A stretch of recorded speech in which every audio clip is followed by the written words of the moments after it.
In Nando, there were some stories you just didn't tell during the day.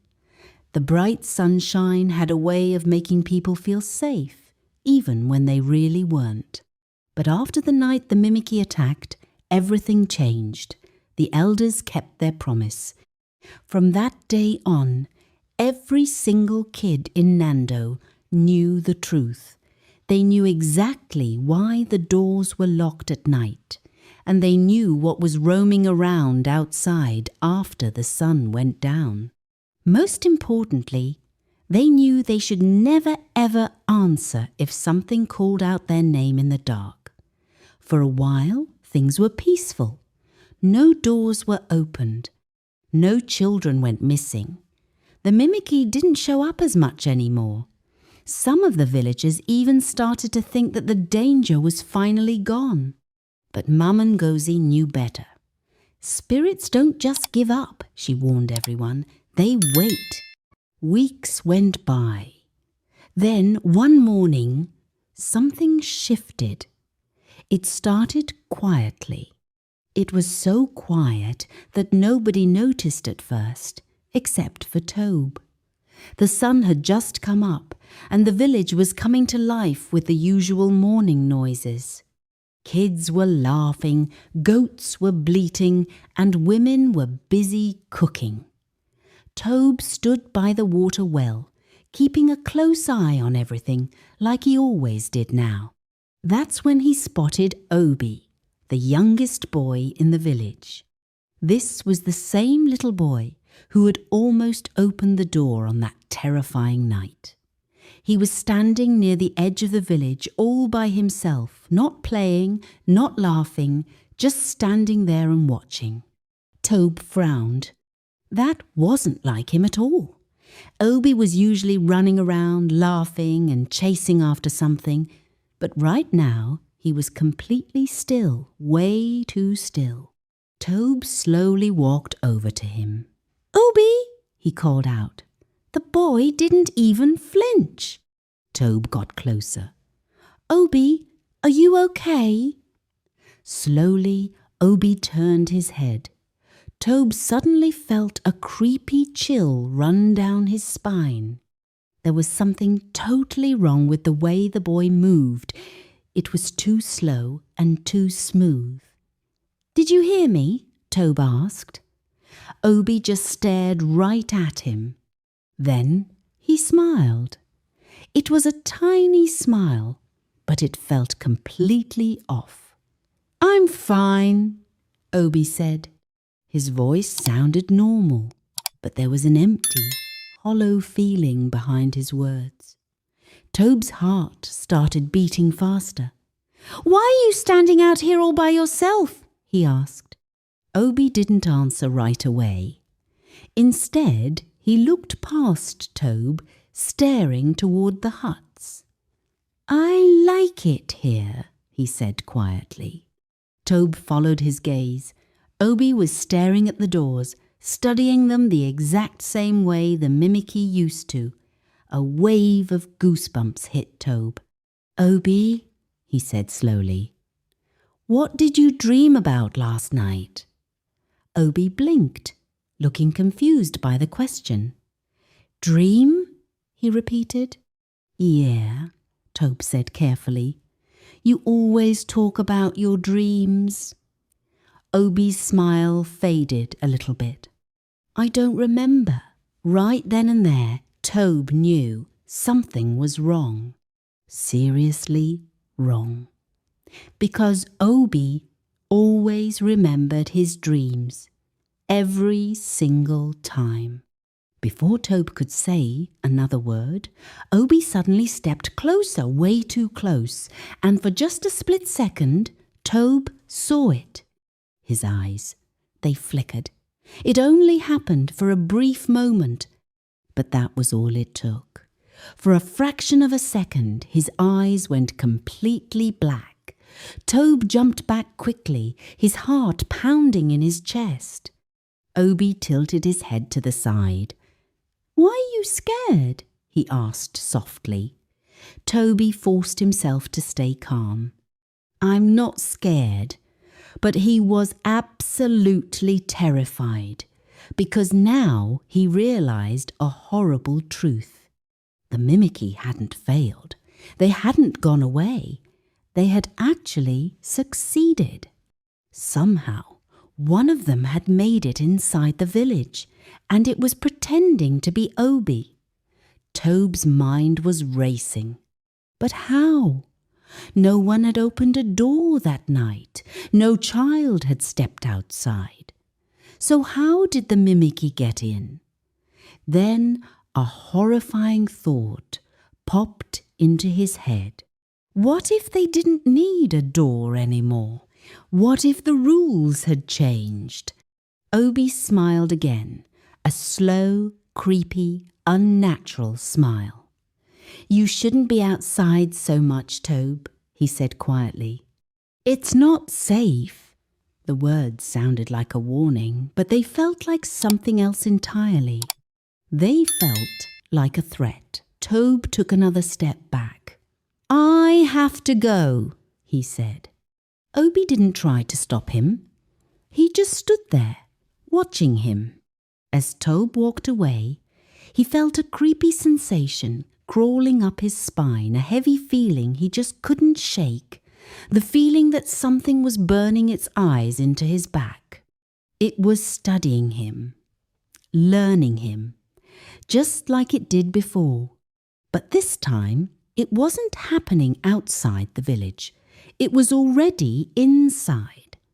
And when Tobe turned around one last time, he saw Obi still standing there. He was smiling. But it wasn't the smile of a child. It was the smile of something pretending to be one. Tobe didn't tell anyone, at least not at first. After all, how could he? If he was wrong, he would just make everyone panic for no reason. But if he was right, then panicking was already pointless. The image of Obi's eyes just wouldn't leave his mind. That quick flicker, that exact moment when they went completely black. It wasn't his imagination. It wasn't just a trick of the light. Tobe had seen those eyes before, in the middle of the night, in the Mimiky.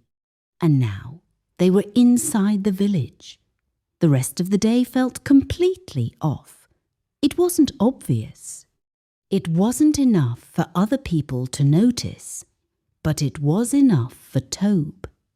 Something had definitely changed. He started watching everyone more closely and listening more carefully, and slowly he began to see the signs. It wasn't just Obi. There were others too. It started with small things. One girl didn't recognize her own friend. A boy forgot exactly where he lived. Another child just stood there silently, staring at nothing for way too long. At first the adults didn't think much of it. "They're just tired," they said. "They're growing up. They dream too much." But Tobe knew better, because there was one thing that connected all of them. They didn't remember things, not properly, not the way real kids do. That afternoon, Tobe went to find Mama Ngozi. If anyone could make sense of this, it was her. He found her inside her hut, crushing herbs like usual. But the second she saw his face, she stopped what she was doing. "You've seen something," she said. Tobe nodded. "They are inside." The words felt incredibly heavy as they came out of his mouth. Mama Ngozi's hands froze. "Who? The Mimiky?" A deep silence filled the hut. Then Tobe told her every single detail.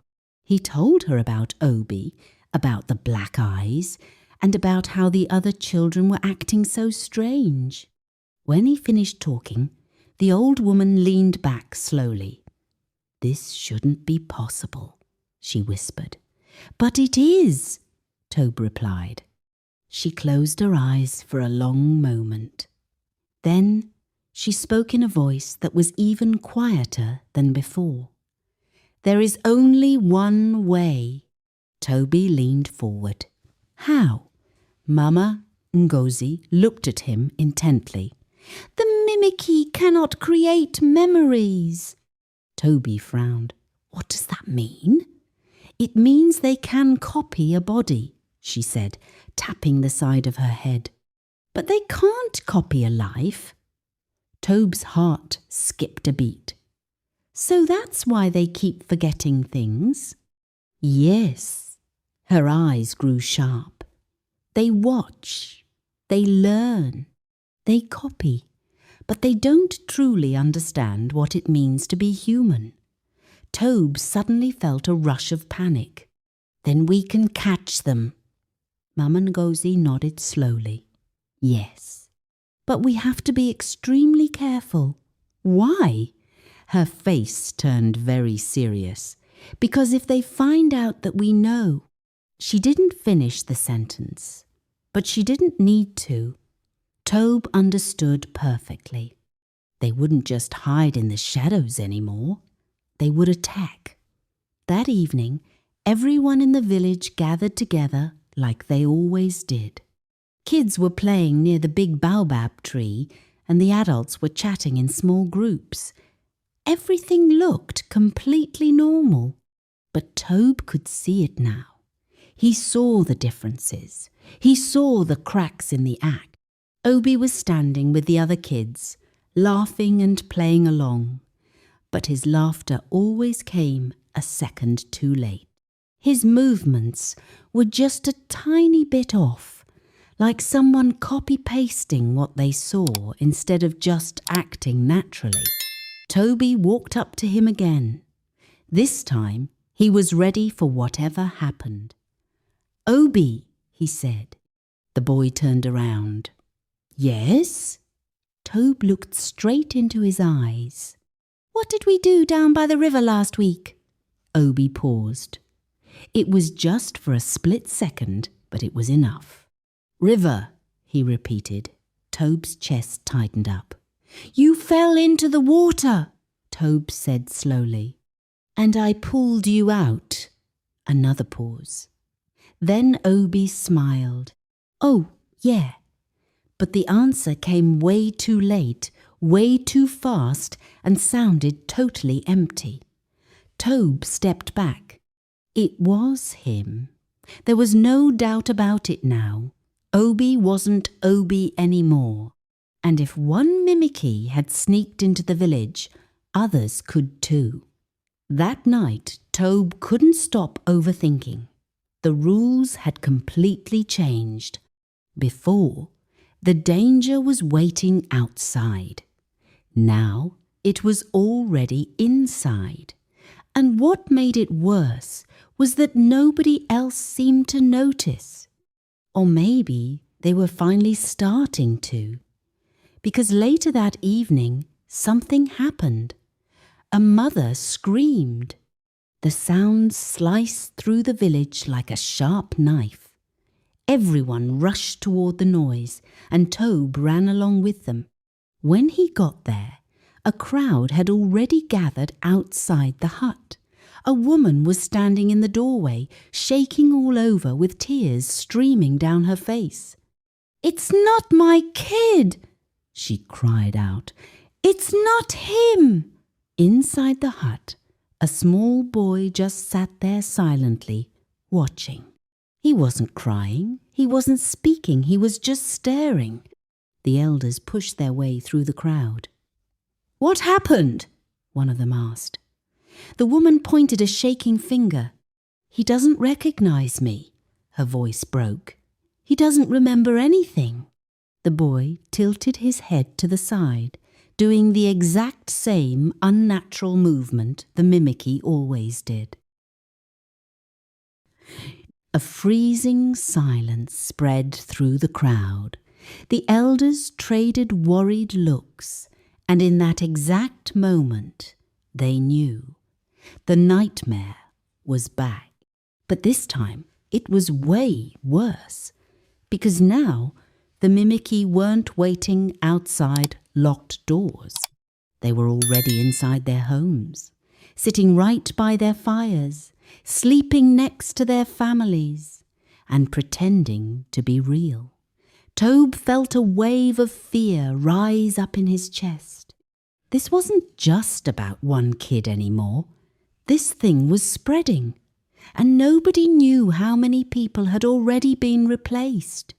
As the crowd slowly backed away from the hut, the boy inside smiled a slow, creepy, unnatural smile, and for just a brief second his eyes went completely black. Fear spread through Nando like wildfire in dry grass. But this time, the fear didn't come from the darkness outside. It was coming from the inside. After that mother's scream, nothing felt safe anymore. Children weren't just children anymore. They became questions, doubts, and suspicions. That night, the elders made a decision, a very dangerous one. Right in the middle of the village, under the massive baobab tree, everyone gathered together before the sun went down. The air was thick with tension. Nobody laughed. Nobody talked freely. The oldest elder stepped forward. "We can't pretend everything is fine anymore," he said. Whispers broke out through the crowd. "There are people among us who are not who they say they are." A wave of panic washed over the villagers. Mothers pulled their kids closer to them. Fathers stood protectively right next to their families. "We have to test the children," the elder went on. Tobe felt his chest tighten up. "Test them? How?" someone asked nervously. The elder's voice got very heavy. "By their memories." A deep silence fell over the entire village, because now everyone understood. The Mimiki could copy faces, voices, and movements, but they couldn't copy memories. The tests started right away. One by one, the kids were called up to the front. Parents asked them questions. Simple things. What did we eat yesterday? Where do you sleep? What's your favorite game? Most of the kids answered easily. They were laughing, confident, and completely real. But some of them hesitated. Some paused for way too long. Some gave answers that didn't make any sense at all. And every time a child hesitated, the crowd grew more and more terrified. Tobe stood at the edge of the crowd, watching everything carefully, his eyes scanning every single face. He was looking and searching, because now the danger wasn't hiding in the dark anymore. It was standing right in front of everyone. Then suddenly, "Tobe!" his name was called out. He froze. The elder looked right at him. "Step forward." Tobe walked slowly into the center of the circle. Dozens of eyes watched his every move. For a second, a terrifying thought popped into his head. What if they think I'm one of them? The elder studied him carefully. "Answer this," the elder said. "What did your mother cook last night?" Tobe didn't hesitate for a second. "Millet stew with dried fish." The elder nodded. "Another question. What is behind your hut?" "The small mango tree and the broken fence." Another nod. The elder stepped back. "He is real." A huge sigh of relief escaped Tobe's chest, but that relief didn't last long, because right after that, "Obi," the name echoed through the crowd. Tobe's heart dropped. The boy stepped forward. He was completely calm. He was silent and just watching everyone. There was that same unnatural stillness about him, those same delayed reactions. The elder looked down at him. "What did your mother sing to you when you were sick?" Obi said nothing. The silence dragged on. The crowd started shifting around uneasily. The elder asked the question one more time. Obi blinked slowly. "I don't remember." A wave of fear spread through everyone instantly.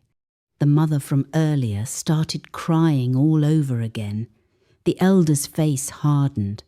"What is your favourite place in the village?" Another pause. It took way too long. Well, Obi said, sounding unsure. Gasps broke out from the crowd. It was completely wrong, and everyone knew it. Obi absolutely hated the well. He was terrified of water. The elder slowly stepped back, his voice dropping low. "This is not your child." The words hit the crowd like a clap of thunder. Mothers gasped in horror. Some people scrambled away, while others grabbed their kids and pulled them behind their backs. Fear turned into something much worse. Pure panic. "What do we do?" someone shouted out. The elders traded worried looks. But before anyone could even give an answer, Obi smiled. It was slow and completely unnatural. Then he spoke. "You finally see us." The voice didn't belong to a child anymore. It was much deeper, colder, and totally wrong. The entire crowd froze. We tried to be gentle, to learn, to become you. Its eyes turned black completely, totally black. "But you made it difficult." Tobe felt his heart pounding violently in his chest. The Mimiky looked around at all the villagers, and then it said something that changed everything. "There are more of us."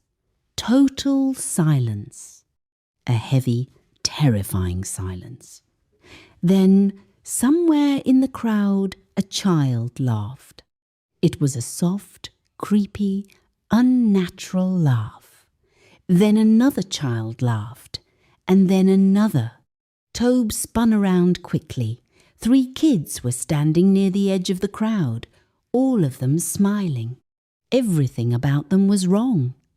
Their eyes slowly turned completely black. Gasps filled the air. The horrifying truth hit the village all at once. It wasn't just one fake child, and it wasn't just a few. The Mimiky were already living among them. They had blended in. They were hidden. They had been watching and waiting. And now they weren't hiding anymore. The first Mimiky took a step forward. "You cannot stop this," it said calmly. "You cannot tell who is real." Fear exploded through the crowd. People immediately started backing away from one another. Parents looked at their own children with deep doubt, and kids looked at their best friends with terror. Trust was shattered in a single second. Tobe felt it too, that awful, creepy thought sliding into his mind. What if someone I love isn't real anymore? The Mimiky smiled even wider. "This is how we win," it said softly. "Not by using force, but through confusion, through doubt, through fear." The sky turned dark as the sun finally dipped behind the hills. Night had officially come. But this time, the darkness wasn't waiting outside the village. It was already inside. And nobody knew who to trust anymore.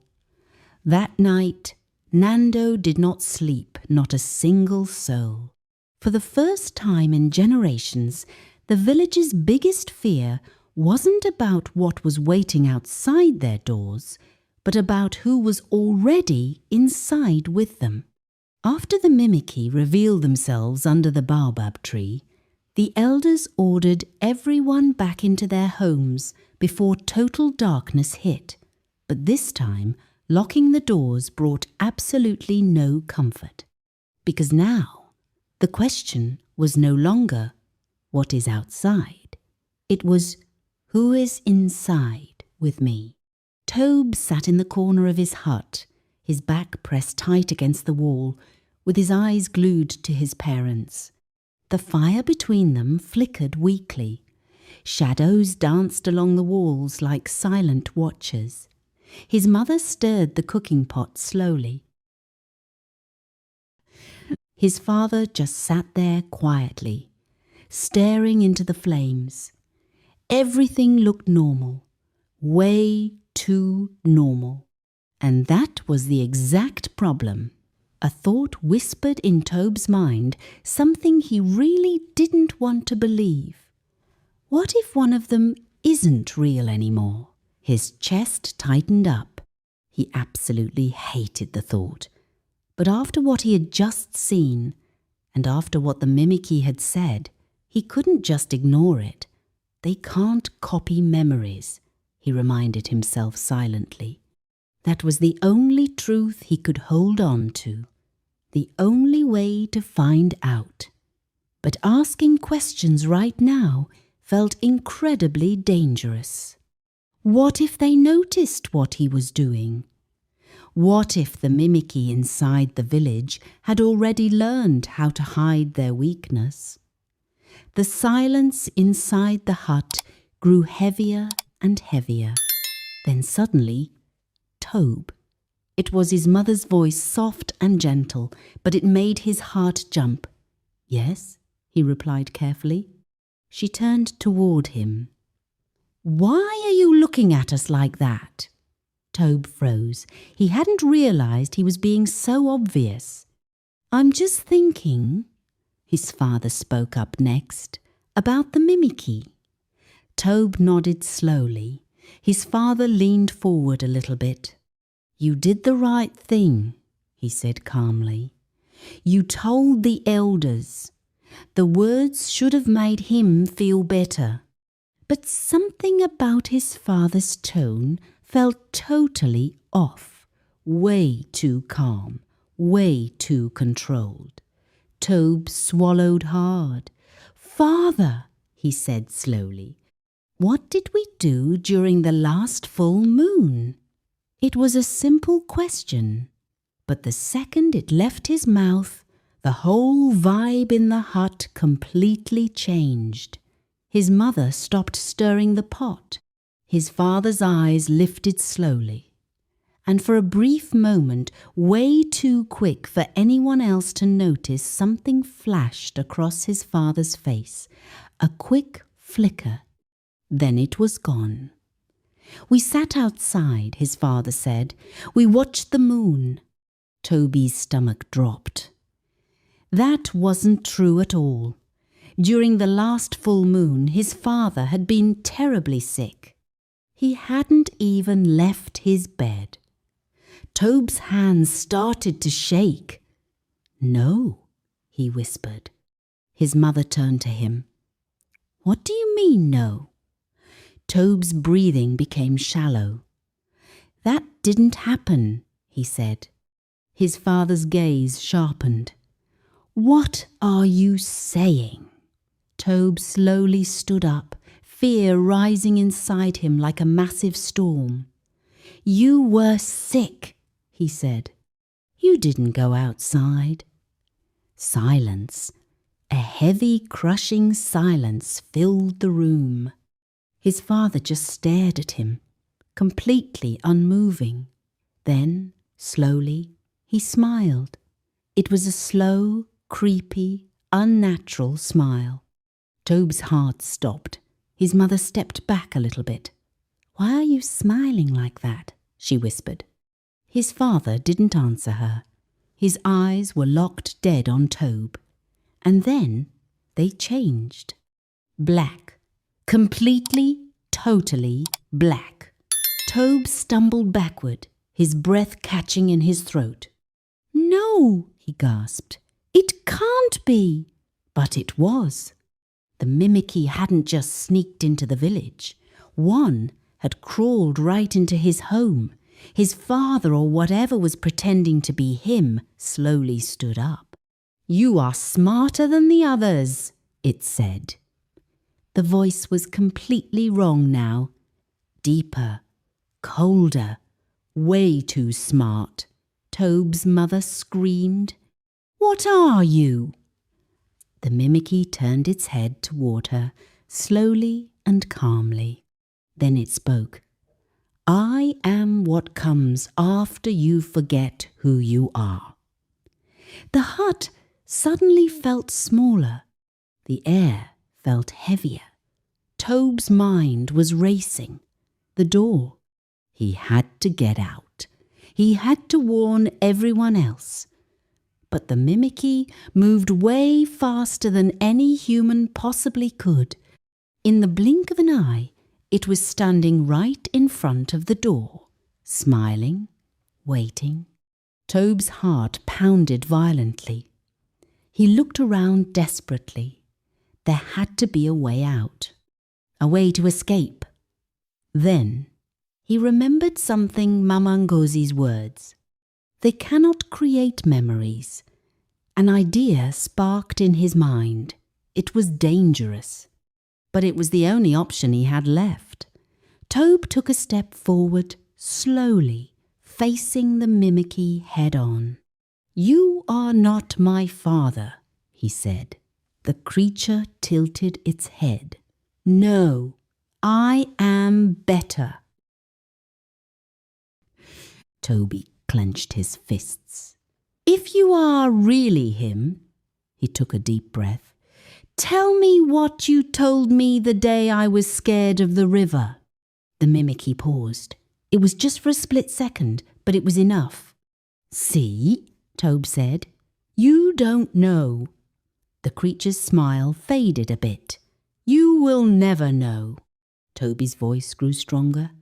"Because you can copy his face, but you can't copy his life." For the very first time, the Mimiky looked unsure of itself. Behind it, the door stayed shut. But now, Tobe understood something really important.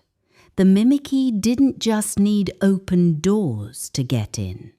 They needed belief, trust, confusion. And if he could break that, he could actually fight back. The creature stepped closer again, its eyes dark and its voice low. "Then let's see how long you remember." Outside, the village was echoing with distant screams. More voices, more chaos, more fear. The Mimiky were everywhere now. Nando wasn't a safe village anymore. It was a giant trap. The screams outside got even louder. Nando was falling apart. Not from an attack outside the walls, but from the inside. Tobe stood frozen inside his hut, facing the thing wearing his father's face. His mother clung to him, trembling all over. The Mimiky watched them both, calm and patient as it sat there. "You cannot win," it said quietly. "You will forget, just like the others." Toby's heart pounded. "Forget?" His mind flashed back again to Mama Ngozi's words. "The Mimiky cannot create memories." But now he understood an even deeper, darker truth. The Mimiky didn't just fail to remember things, they actually erased them. They replaced them. Not just faces and not just voices, they replaced entire lives. Slowly, quietly, until nobody could tell what was real anymore. Tobe looked straight into the creature's pitch-black eyes, and suddenly the real truth hit him. "You didn't come through the doors," he whispered. The Mimiky tilted its head. Tobe's voice shook, but he kept right on speaking. "You came in when we started doubting each other." Silence. The creature didn't answer him, but its creepy smile faded a little bit more. That was all the proof Tobe needed. He stepped forward, feeling much stronger now. When we stopped trusting each other, and when we stopped remembering who we are, his voice rose, that is exactly when you got in. Outside, the loud screams started to fade out. They didn't turn into total silence, though they turned into something else. Whispers, confusion. Tobe looked toward the door, then turned back to look at the Mimiky. "You don't need doors," he said. "You just need fear." The creature's eyes got even darker and angrier. "You are learning too much," it said coldly. But Tobe wasn't scared anymore, because now he finally knew exactly how to fight back. He grabbed his mother's hand tightly. "Look at me," he told her. She looked up at him, her eyes completely filled with tears. "Tell me something only I would know." She blinked, then whispered, "You used to be terrified of the dark until your father sat with you all night long." Tobe's chest tightened up. That was real. That was a real memory. That was the truth. The Mimiky took a step back. For the very first time, it actually looked unsure of itself. Outside, voices started rising up again, but this time they sounded different. People were calling out, testing each other, and remembering things. "What did we do during the last harvest? Who taught you how to fish? Where did you hide when you were little?" The village was fighting back, not with weapons, but with memories, with the truth, with who they really were. The Mimiky hissed softly, and its shape started to flicker. For a split second, Tobe's father's face twisted up. "You cannot stop all of us," it said. Tobe looked straight into its eyes. "We don't need to," he replied. "We just need to remember."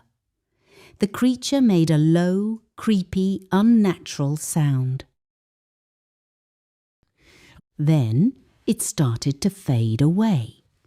Its body dissolved, just like mist disappears in the morning sun, and its black eyes were the very last thing to vanish.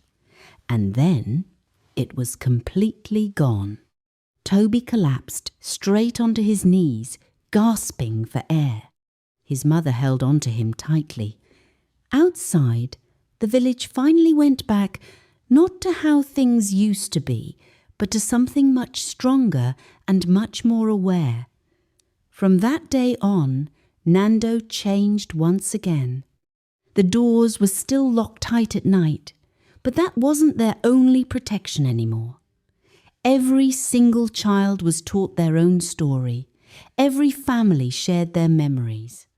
Every single person held on to their truth because they had learned something way more important than fear. The biggest danger wasn't what was waiting for you in the dark, but whatever made you forget who you are. And even today, the elders of Nando still say, "Lock your doors at night, but never lose your memory."